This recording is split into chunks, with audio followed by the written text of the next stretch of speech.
Because by the time we are talking here, by the time we are all meeting here and sitting in this really amazing venue, Jewish settlers are now having another pogrom in another Palestinian village, burning houses, burning cars, threatening the people, threatening the children, and the Israeli army stands behind, as in the last days, and does nothing, just protect the settlers and practically take part in those pogroms. Those pogroms take now place 3 or 4 days. In the last 4 days, there were 35 pogroms in the West Bank. Nobody can stand to protect the Palestinians in those pogroms. They are totally helpless. Nobody will protect them. You can just watch from the window and hope for the good. You will see those gangsters from the settlements burning your house or burning your car, burning your sheep or burning your storage place, and just hope that nobody will be hurt, that you cannot do anything. Nobody will protect you. And so they stay there helpless, maybe as an image for the overall situation of the Palestinian people in the last decades, totally helpless. And the situation became, in the recent years, much worse. But I want to try to give also some kind of analysis, because it's not only about the victim that we have to take care of and feel pity for. It is, before everything else, it is about justice. It is about obeying to the international law. It is about norms in the international community. It is about morality in politics and international relationship. It is about manners of the international community and the duties of the international community and the responsibilities of the international community. The Israeli occupation, as all of you know, is now over 55 years old. And this is a moment in which we have to call the bluff and say the truth. This is not a temporary occupation. It has no intention to come to its end, and after 55 years we have to stop to call it occupation, because military occupation by definition is something temporary. This is not temporary. And we have to face it that we lied ourselves for many years that the occupation is just ending.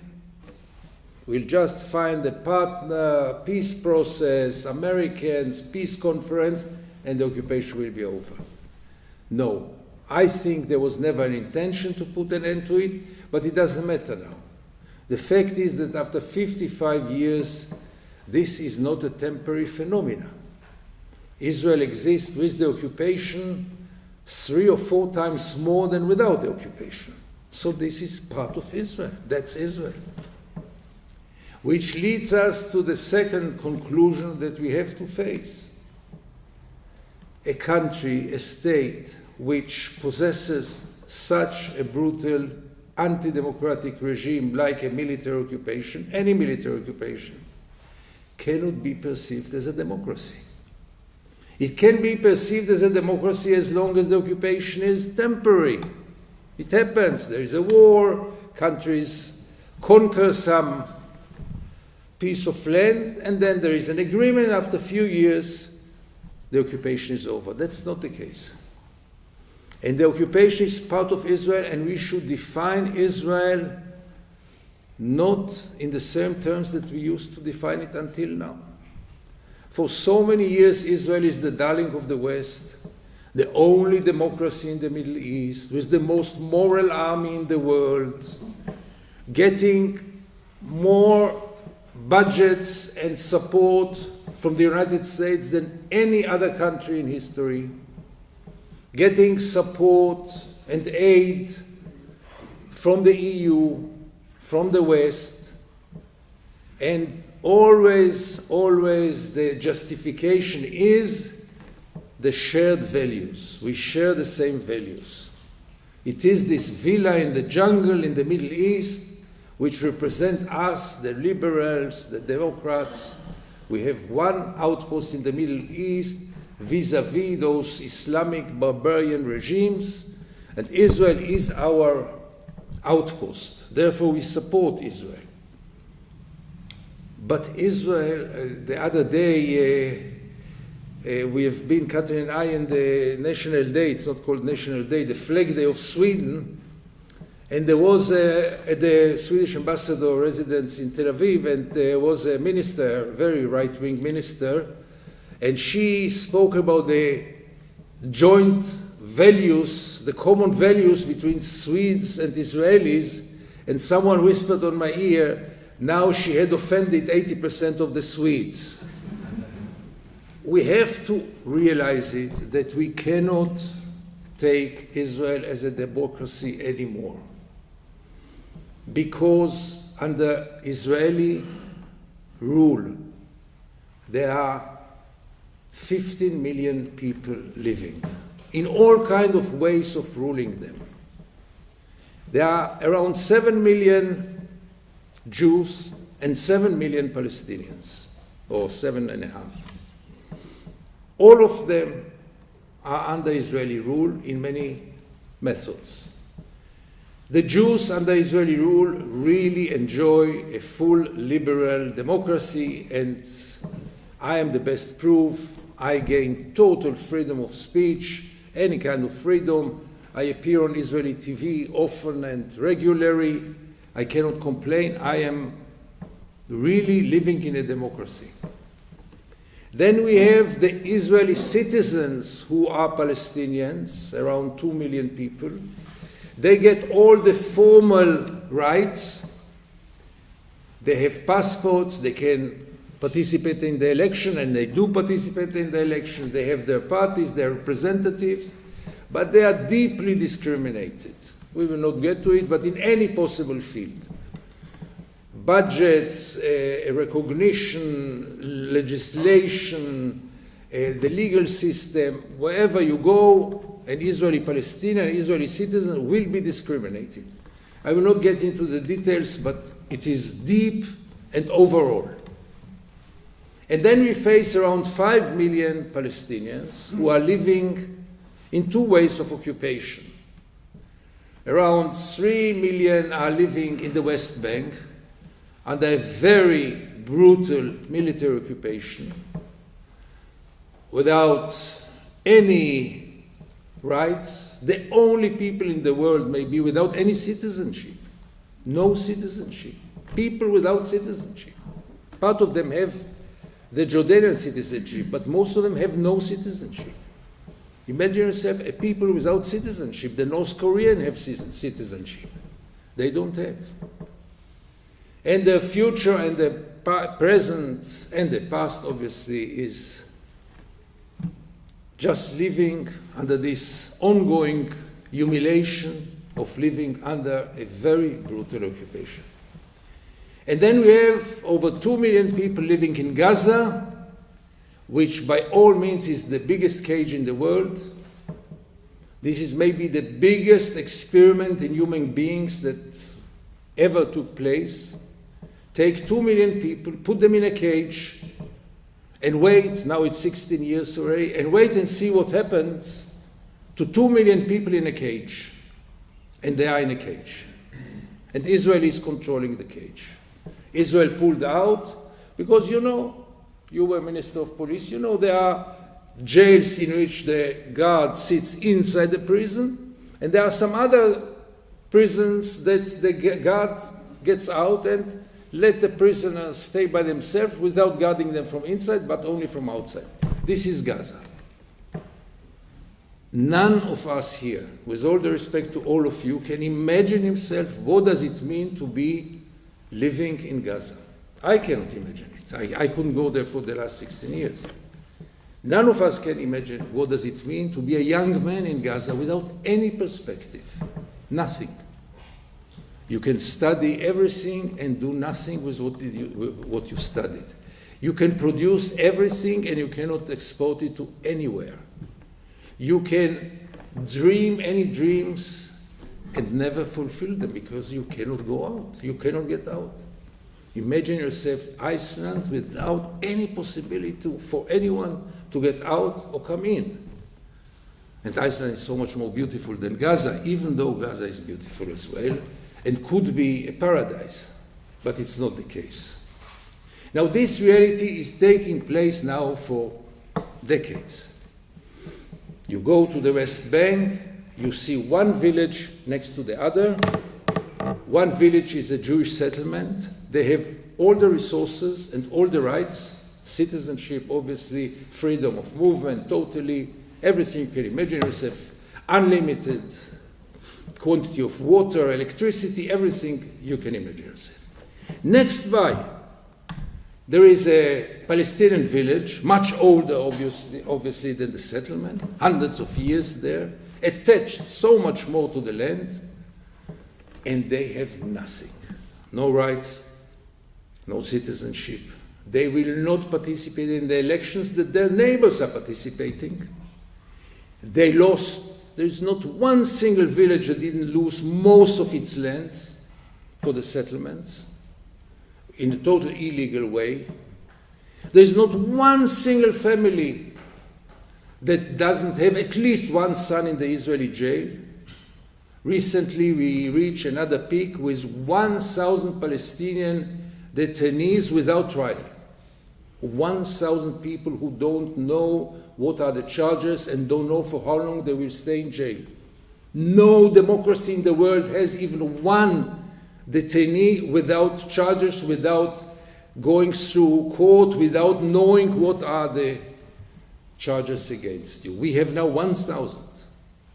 And obviously around 6,000 Palestinian prisoners, which always goes bigger and bigger. There's not one family that any of its member was either killed or detained. In the last 6 months of this year, there were 160 Palestinians already killed. All those figures from a baby of 2.5 years, Muhammad Tamimi, 3 weeks ago, to an old man of 80 who was in a very brutal way thrown on the ground and kept in a very cold night, handicapped until he got a heart attack and died, and nobody cared. 160 people who were killed, most of them, not all of them, but most of them for nothing. I give you all those figures just to give you a sense, what does it mean to live under the occupation on a daily basis? People who live half away from the sea and had never seen the sea.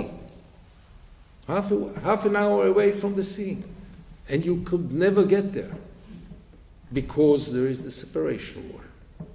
This reality cannot be defined in any other way but apartheid.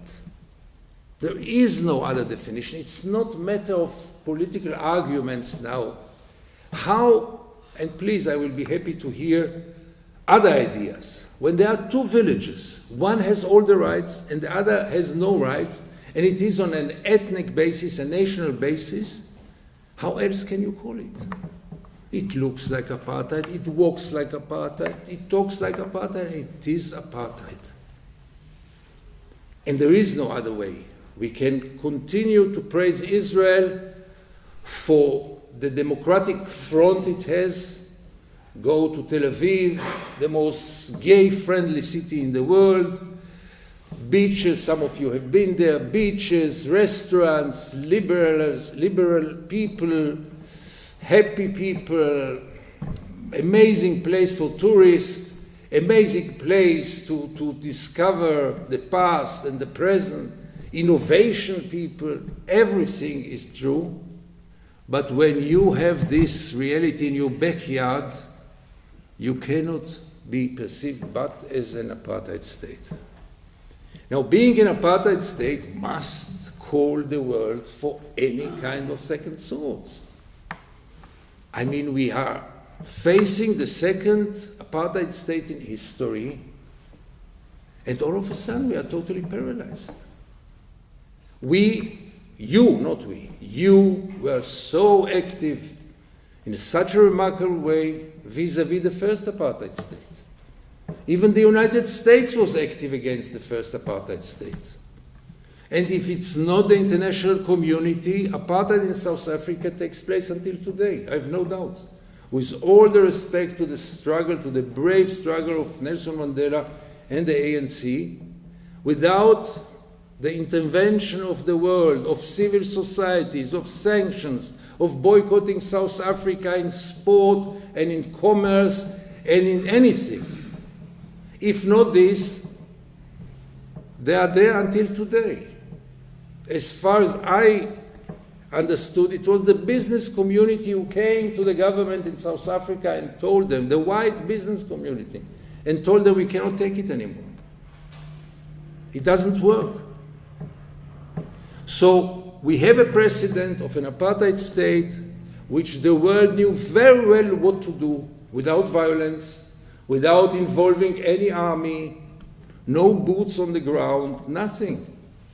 Just awareness and moral values and involvement and readiness to be active, to do something about some evil phenomena in the world. And now we are facing the second apartheid state. And not only the world is not doing anything, this apartheid state continues to be the darling of the West. And continues to decide in a way what is legitimate to be discussed in Europe and what is not legitimate to be discussed in Europe. They will decide if criticism about Israel or about the occupation is legitimate or not. And when Israel decided that any criticism about Israel is anti-Semitism, Europe was paralyzed. And that's already a question of freedom of speech of Europe. Not only of the rights of the Palestinians, but also the rights of the Europeans. And Israel, in a very sophisticated policy, together with the Jewish lobby and others, succeeded to create a new reality, mainly in Europe, but also in the United States, but mainly in Europe, in which to criticize Israel is criminalized. I can't remember such reality elsewhere ever. I always tell this story about this solidarity group in Berlin, which invited me to attend the annual meeting, a very small group, smaller than yours. And they couldn't find a venue in Berlin to attend their annual meeting.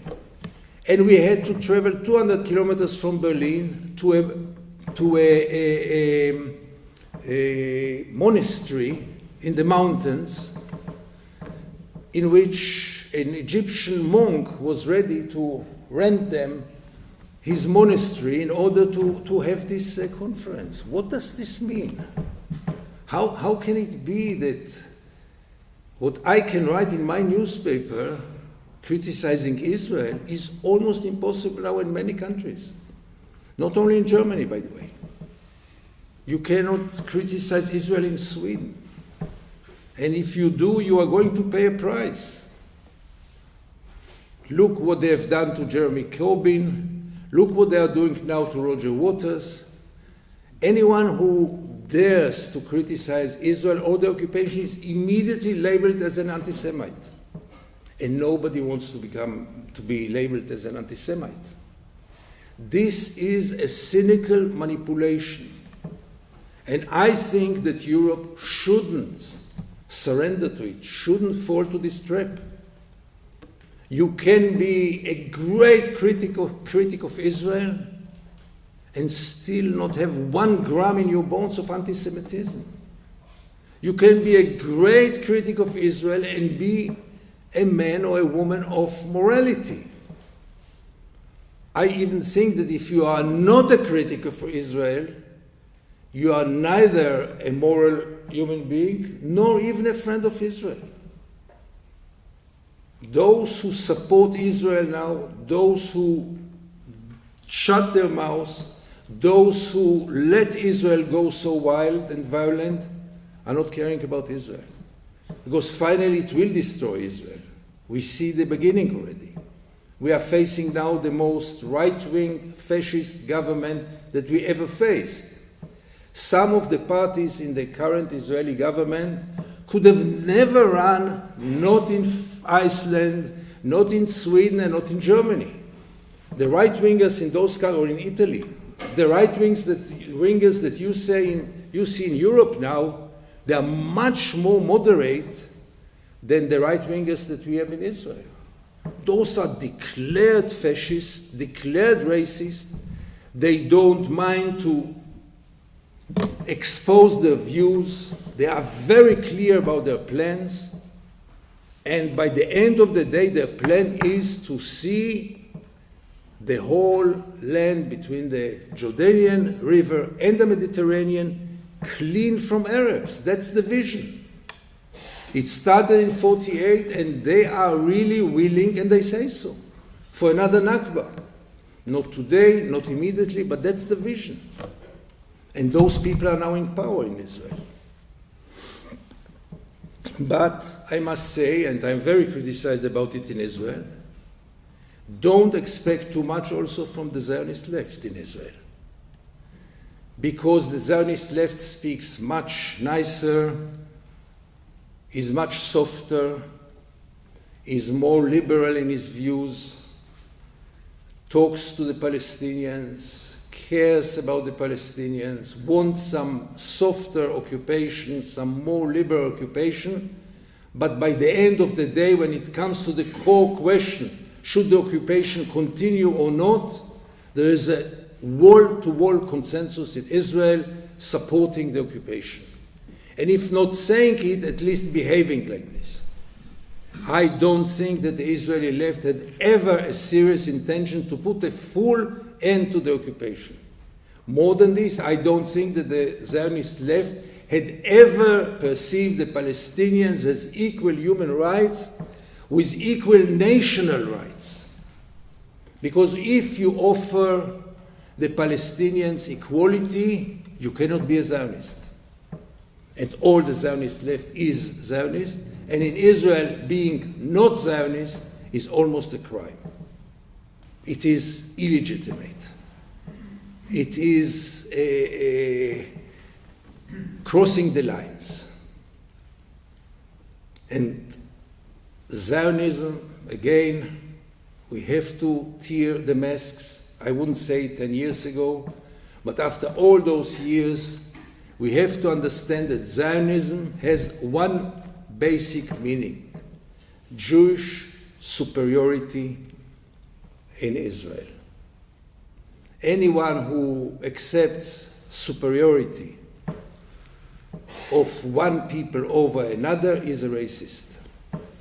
We are two peoples, and if one people has superiority, you can't call it, in other words, only as racism. And Zionism, that's the idea of Zionism.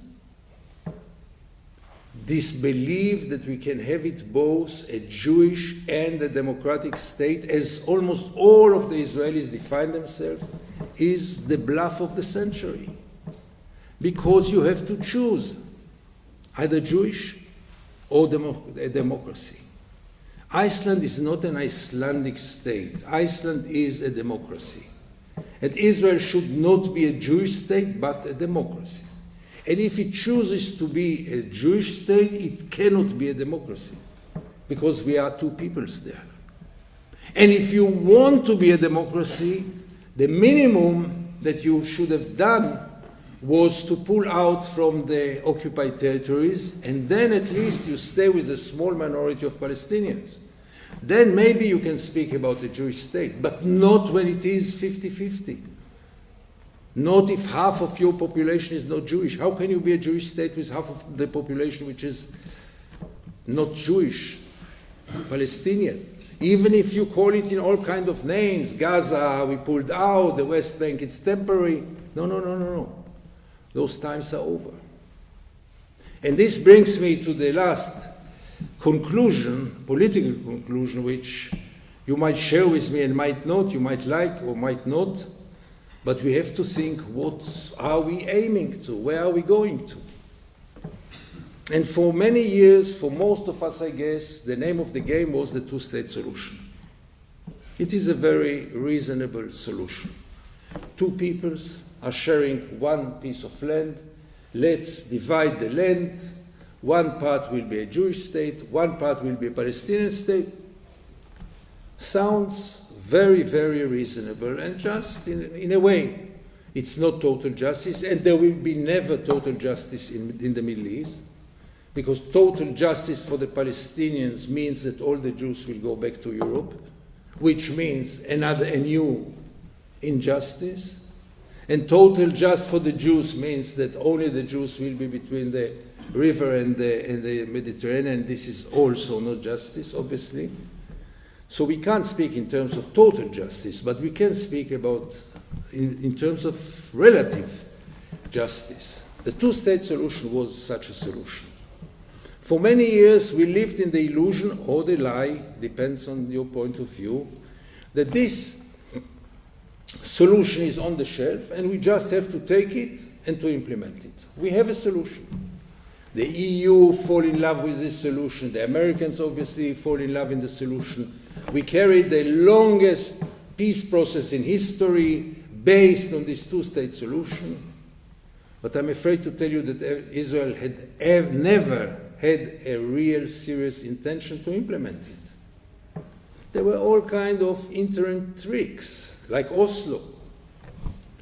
For example, in the two-state solution, it was obviously agreed by everybody that the Palestinian state will be demilitarized. What kind of thing is this? Israel can have any weapon in the world and the Palestinian state have no right to protect itself? Nothing? How long can this last? A state without any kind of protection vis-à-vis a very aggressive state. It's not Iceland, an island in the ocean. It is a Palestinian state which faces Israel, which is a regional superpower with any weapons that you imagine yourself. How can we demand them to be demilitarized? But it's not only about this. The idea was that the Palestinian state will somehow absorb all the 700,000 settlers, or at least part of them.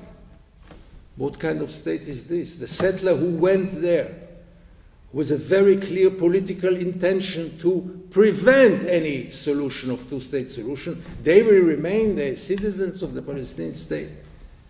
But all this is really passé, because today we are facing 700,000 Jewish settlers in the West Bank, including East Jerusalem, 500,000 in the West Bank, only in the West Bank. They are the strongest political group in Israel, and there will be never an Israeli politician who will be able to evacuate them from the West Bank. Forget about it, it will not happen. And if you don't evacuate 500,000 settlers, you don't have a viable Palestinian state. No way. There are those who play with all kinds of games and will make bridges and tunnels, and the settlers will go here and the Palestinians will go here. It's very nice, it will never work. The Palestinians deserve a viable, full state, not half a state and not a state plus or a state minus, as they call it. No. Either after what they went through in the last 100 years, they deserve full rights, not half rights. And they will not get it in a two-state solution. It's impossible, even if there will be good intention. So here we stay with the one and only solution left, which right now sounds like the fairy tale of Iceland, in my view, and this is obviously the one-state solution.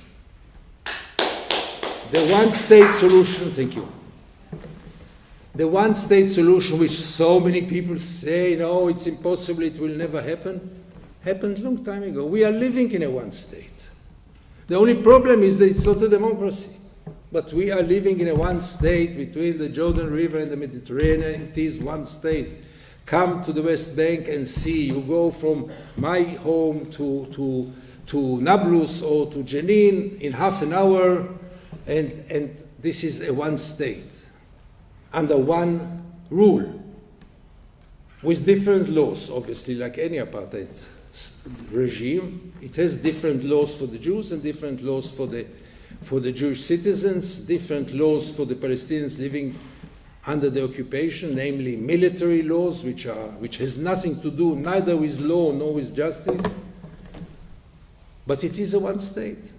And we live together now for 55 years. Better times, worse times, but we are together. We are in one state. No equality whatsoever. They clean our streets and build our homes. We are tyranning them, but finally we are together. It is a one state. And I think that the world should now move toward this solution, which is a long journey to go, but we have to start it. At least there is a vision. There is a vision of equal rights, of one person, one vote. That's the only open vision. There is no other vision. Now, for Europe and for the United States, this is big embarrassment. For Israel, it is unacceptable at all, because that's the end of the idea of a Jewish state. But you can't have it all, dear Israelis. You can't eat the cake and have it complete. No. You ate the cake and now you have to take the consequences. Now, the one-state solution, which is so threatening, will come instead of this ongoing bluff of the two-state solution. Today, all the Europeans and part of the Americans, deep in their heart, at least part of them, understand that the two-state solution is just a way to break away. Just a way to say we are doing something for peace. We have this solution on the shelf and let's wait. The settlers will continue to do their pogroms, the soldiers will continue to kill, and we will wait for a better time, which will never come. Maybe a new Palestinian partner, maybe a new reality. Let's wait. But time ran out, not is running out, ran out. We cannot wait anymore. The Palestinians for sure cannot wait anymore. And the two-state solution is dead. It's a train that left the station. You might think, like me, that it was never born, but in any case, it is dead now, in my view. Based on what you see on the ground, not based on ideology. I would love to have the two-state solution. It is impossible. And therefore, I think that we should change the discourse everywhere, including Europe, and start to speak about the one-state solution as the only possible solution, and start to speak about equal rights. And let Israel say no to equal rights. And when Israel says no to equal rights, it declares itself formally as an apartheid state. If you say no to equal rights, game over. You are not a democracy.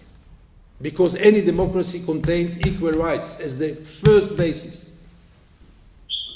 And this should be, and I feel that this idea can also recruit more people to the struggle.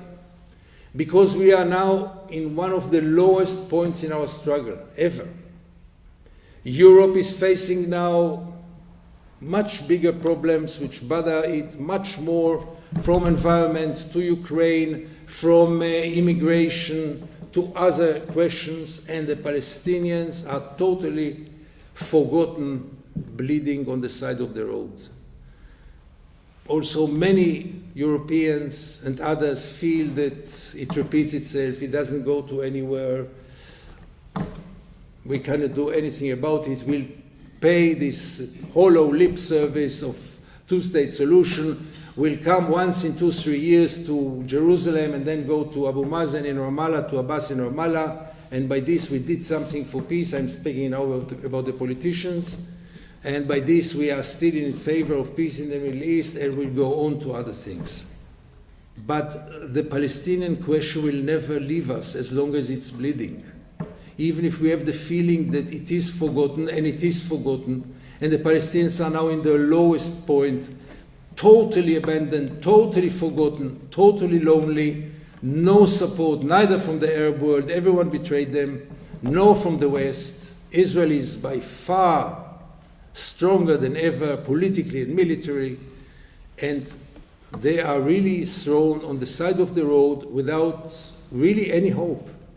And the only hope is right now the international community. And the only hope in the international community is trying to come with something fresh, with something new, and challenge, first of all, Israel. And therefore I'm so happy to see that in this place so many people are still ready to come on such a, it's not sunny anymore, okay. It changes here within minutes. But it was sunny when you came here in such a sunny Saturday and discuss something which is very far away from you. Really, I mean, your life is wonderful with finding a solution to the Palestinian problem or without it. And believe me, you can live very well with a solution and with Israel as an apartheid state and without it. The problem is that also the Israelis are having quite a good life with the occupation and without it. And that's exactly the point where the international community can contribute. Because the status quo will be broken once the Israelis will feel the occupation, once they will start to be taken accountable, once they will start to pay for it, and once that they will be punished for it. And when they will pay a price for the occupation, many Israelis will ask themselves, do we really want it? Is it worth it? Because most of the Israelis, I can tell you almost all of them, are not even bothered by those issues. The Palestinian problem is not on the table in Israel at all. The Israeli media is not covering the occupation almost at all.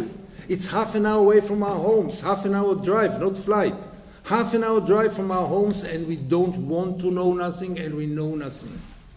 And it is for the international community, mainly civil societies, mainly people like you, who will raise their voice and start to push their governments, and also by their own activities. Everyone finds its own way to express himself, to start to remind everyone that 7 hours flight from here, we came with the first direct flight of Icelandair to Reykjavik, and 7 hours away from here, there is an unacceptable reality that the world, and the West in particular, is financing, is hugging, is supporting, and is doing nothing to put an end to it. Thank you very much. Well, thank you very much for your informative and very inspiring talk. You said you would not make us smile. You're right.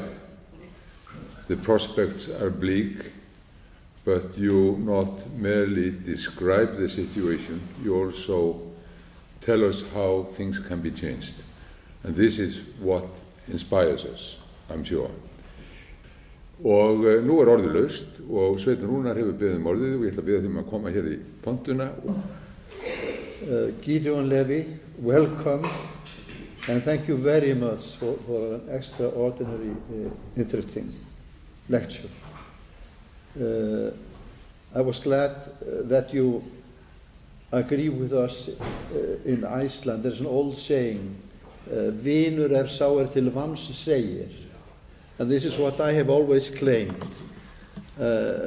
Also when we were criticizing the Vietnam War, we were supposed to be anti-American. It was very hard for me to be an anti-American, but being an exchange student, one of the most precious years in my life was when I was in Seattle. I was never anti-American, but that is what we had to listen to. And now we are Gyðingahatar, anti-Semites. That is even put into law in Europe, like you have pointed out. It's illegal to criticize Israel. Það beinlínis ólöglegt að gagnrýna Ísrael. Þetta yfirgengilegt hvernig staðan komin í heiminum og hvert ofurvald síónistana There is actually only one question I want to ask you. You talked about the Israel's control over 15 million. This is actually one state, and of course you are right when you look at where the power lies. And Björk and I, we have just returned from Al-Khalil, from Hebron, from Al-Quds, from Salfit, Deristia, Nablus, or especially Jenin and the refugee camp in Jenin. And only 2 weeks later, we had to listen to the news of another mass murder by the Israeli army. Half of the deaths in the West Bank, about half of the deaths in the West Bank, they are the murders of the Israeli military in Jenin. It's really something. But you mentioned that these 15 millions and 7 million Jews and maybe 7.5 million Palestinians. What I would like to remind us of are the Palestinians outside, in the refugee camps, still in Lebanon and other places. This is really my question. It's about al-Awda. It's about the right of return. This is the most important resolution of the United Nations, which was first made in 1949, the first one after the one in 1947, and after that reiterated every year the right of return, which is of course the human right of every person. And I would like your comments on the right of return of Palestinian refugees.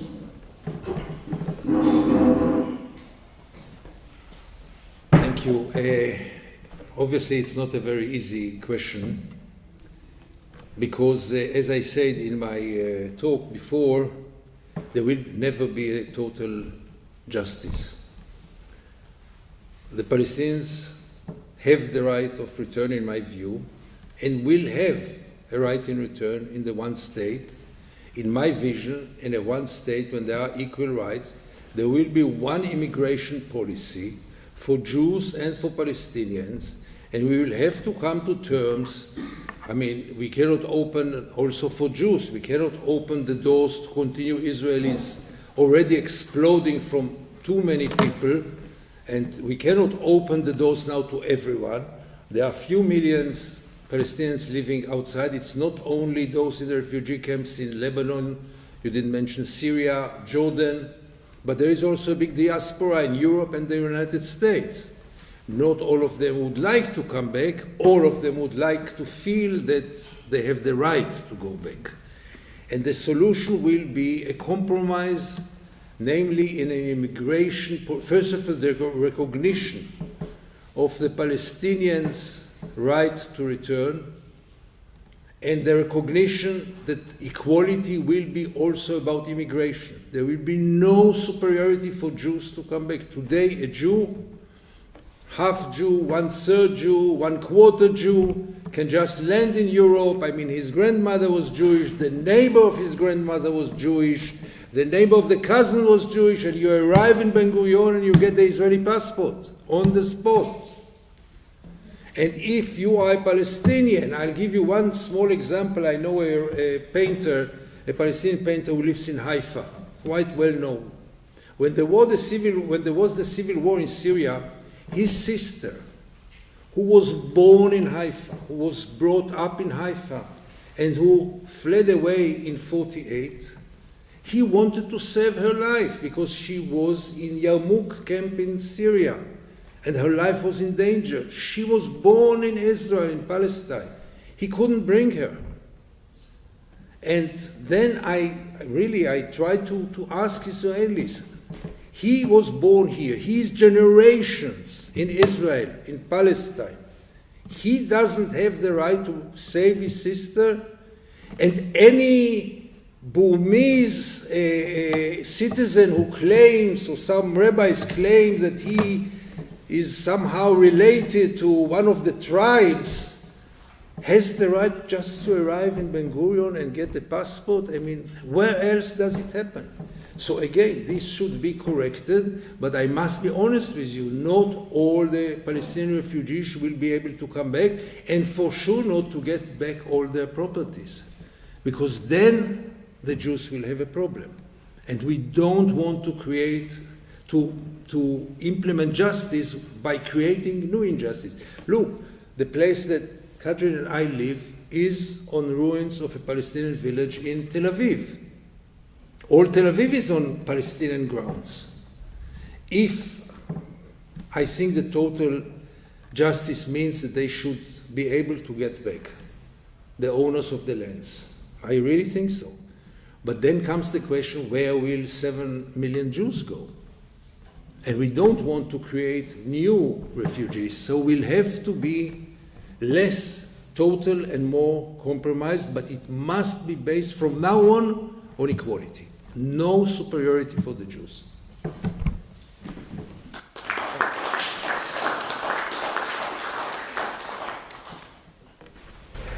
More questions?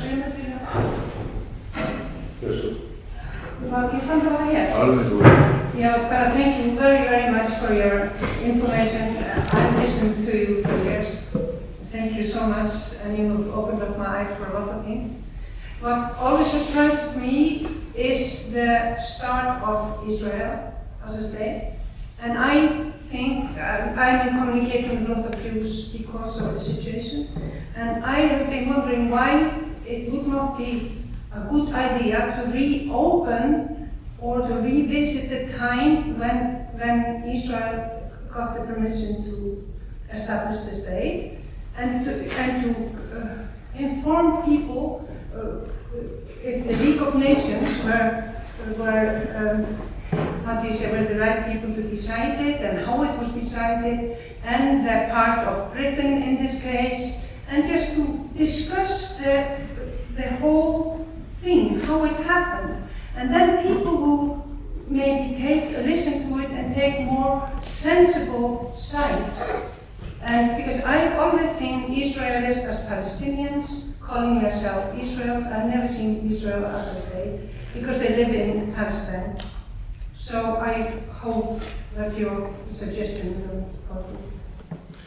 First of all, the discussion is already going on among certain historians.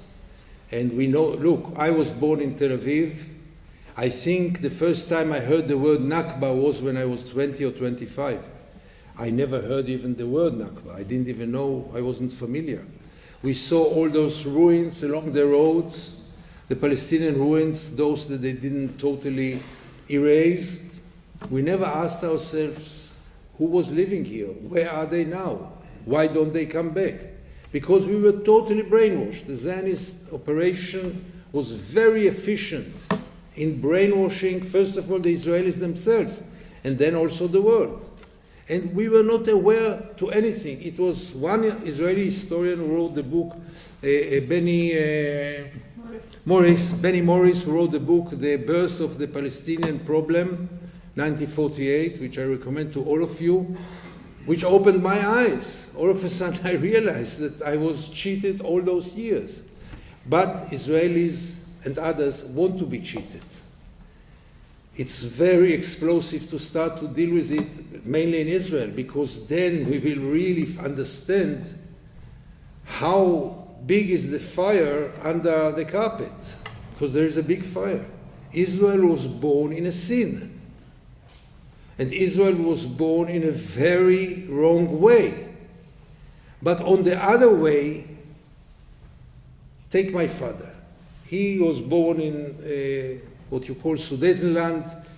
He never had anything with Zionism, even not with Judaism. He had his life there. He made a PhD in Prague University. He had a fiancée. His life was promising, and then Hitler came to power. And in 1939, he left his parents and his fiancée, left everything, got on an illegal boat, was 5 months in the sea, 600 refugees on a sea, was detained in Beirut in Lebanon, and finally got illegally into Palestine. He had nothing to do with Zionism, nothing to do with anything but to save his life. And he succeeded to save his life, unlike his parents who were killed in Auschwitz, and he never saw them again. And other members of the family. He didn't have any political ideas in his mind. He just wanted to save his life, and he was lucky enough to do it. I cannot blame him that he came to Palestine. He went wherever he could go. Some of his friends went to Australia, to South Africa, wherever they could go. But today it's already a fait accompli. The Jews are there. I think we should discuss it, but I don't think that if we will discuss the past, the present will look different, except of one thing. And by this I don't want to be too long, but it's a very important question. The problem is not what happened in 48. The main problem is that what happened in 48 never stopped ever since then. That's the problem. The Nakba was not in 48. The guidelines of Israeli policy until today are according the lines that they were in 48. The Nakba continues until this very day. The pogroms that are happening right now in the West Bank are part of the Nakba. And this should be stopped. And I agree with you that knowing more about the past will maybe open the eyes to many people. With the Israelis it is impossible because they don't want to know about it. Because they understand somewhere in the back of their mind that something went wrong and they don't want to know about it. Because then the whole thing will be, so what are we doing there?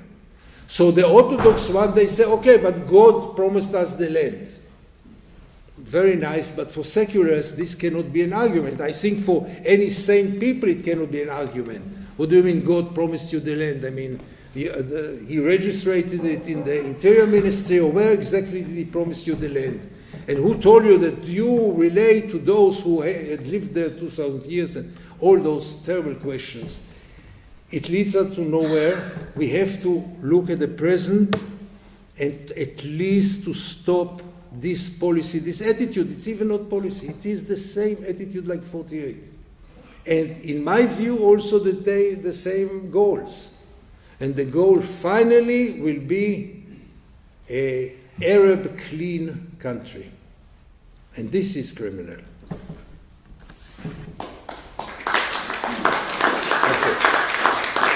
My name is Torsten. Thank you very much for this really illuminating account of the state of things in Israel. I only have one question that I'd be really interested to hear you elaborate on. You talked about the discrimination against the Palestinian citizens in Israel. Could you give us, tell us a little bit more about that, please? Some examples or something. Thank you. From 1948 until today, there was not one new Palestinian town established. From 1948 until today, there is not one train stop in an Arab city. From 1948 until today, there's hardly one hospital in an Arab city. The Israeli Palestinians, we call them Arabs, Israeli Arabs, are discriminated in anywhere to go. We had 2 years ago the law, the nation law, which limited also the rights in the legal sphere. For example, they lost the special status that their language had. They are 20% of the population, and the language is not anymore recognized as an official language. In Sweden, Yiddish is still recognized as a language. In Finland, 8% Swedes. And you have everything in Swedish by law in Finland. And the Arab language is erased in the law books of Israel. Then there is the unofficial discrimination. And there were researchers on it. If 2 thieves will be brought to justice, the Jewish one will get a different punishment than the Palestinian one. This is not written anywhere, but that's the practice. The budgets, go and see, there is not one major industrial zone in any of the Palestinian cities, only in the Jewish ones. The budgets for education, for healthcare, the opportunities. And then comes also the daily discrimination. I live in a neighborhood which is close to the university where many Palestinian students are studying. they can hardly find a rental apartment because nobody will rent them when they hear their accent and they realize they are Palestinians. So on one hand, they are in much better position than the Palestinians in the West Bank, obviously. They have Israeli passports, they can travel, they have free life in many ways. On the other hand, they are deeply discriminated. There is a very interesting process which they are participating now. On one hand, they become more and more nationalistic Palestinians. On the other hand, many of them become more and more Israelis, assimilate themselves. I don't know how it will end.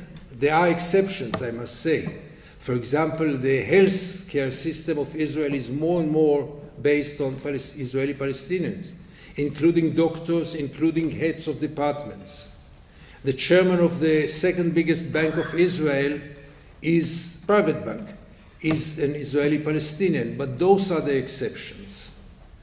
Generally, they are deeply discriminated, and there is also an ongoing campaign to exclude the Palestinian parties to avoid them from running.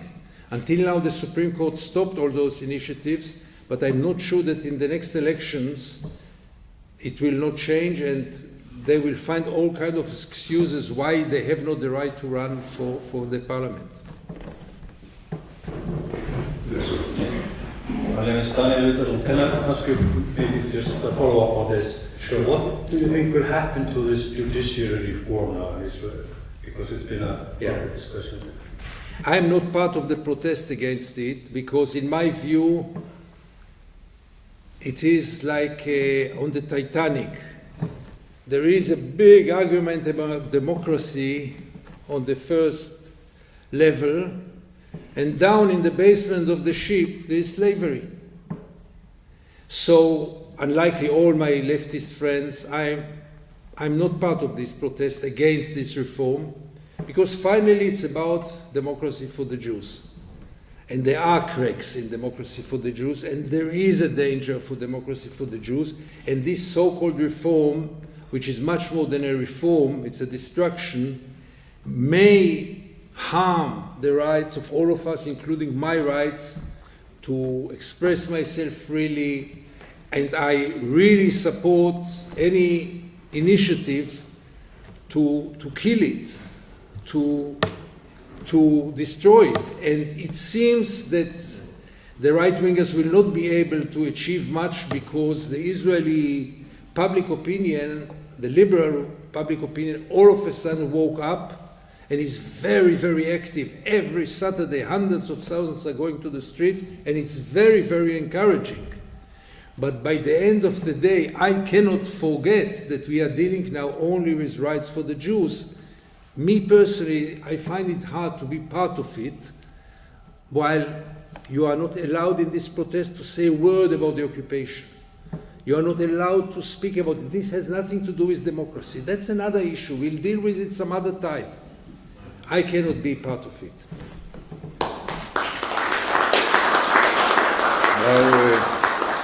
Now the meeting is soon coming to a close. I would like to ask you one question. If you compare the situation now with what we had, say, 10 years ago, 20 years ago, how would you evaluate that? I'm very happy you ask it, and I think it's a good way also to conclude our meeting, because this is the most depressing part.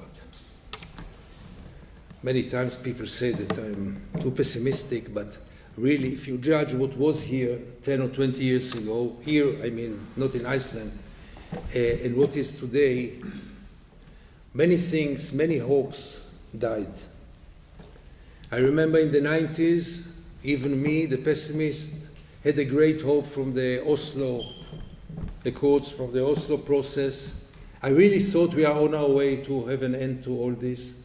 I remember a very dramatic, ridiculous visit I did in Gaza, waving Gaza. I was at the airest checkpoint and turned back and I waved Gaza, bye-bye Gaza, I'll see you next time as a free land, free country. I was sure that's going to happen. So many hopes were gone. 20 years ago, we still spoke in Israel about peace, which is almost illegitimate to speak about today in Israel. Nobody speaks about peace. It's a forgotten word. People were arguing in Israel about the future of the occupation. The joke was that two Israelis share three views. Every Friday evening there were arguments, what shall we do in the 70s and the 80s? What will we do with the occupied territories? How will we call them at all? Everything was on the table. 20, 30 years ago, nothing remained on the table. Few Israelis believe in any kind of solution. Few in the world believe in any kind of solution. The Palestinians are weaker than ever and more lonely than ever. Remember the years, I'm sure in your country, that being pro-Palestinian and fighting for the Palestinian cause was quite a big part of the left. And really big names and big rallies and big activities for the Palestinians. I don't say it's all gone, because look at you here, but it's not the same value anymore. People deal with it less. It's less in the media. But maybe, and that's maybe an optimistic ending, maybe it is good what happened. Because all this, when we look in a retrospect, was just a masquerade. We were playing with ourselves. We cheated ourselves that we have a solution, that the solution is around the corner, that Israel wants peace, that it's only about a partner, that one more peace conference and we'll solve it. Now it's the era of ending the solutions, the illusions. The illusions are gone. We are quite naked, without much to do or to say, and maybe out of this, because now truth is more prevailing. Now we don't put the mask on ourselves and say, look how beautiful we are, we want peace, we will put an end to the occupation. I mean, we Israelis. Now Israel is saying the truth. We have no intention to put an end to the occupation. We are aiming at a one-state solution, an apartheid state. This is our aiming. Maybe this will be a wake-up call for the world and end this illusion that Israel is a democracy and Israel is aiming to solve the problem. And maybe out of this pessimism and really negative place that we are, we can only come with something new, and maybe out of this something will emerge in the world and then also in Israel. So it's not hopeless, by all means not. It's not hopeless, but we are now in a worse point than 20 years ago, much worse. But out of being in such a low point might be a source of hope. Thank you so much you came, really. You were lovely. Thank you.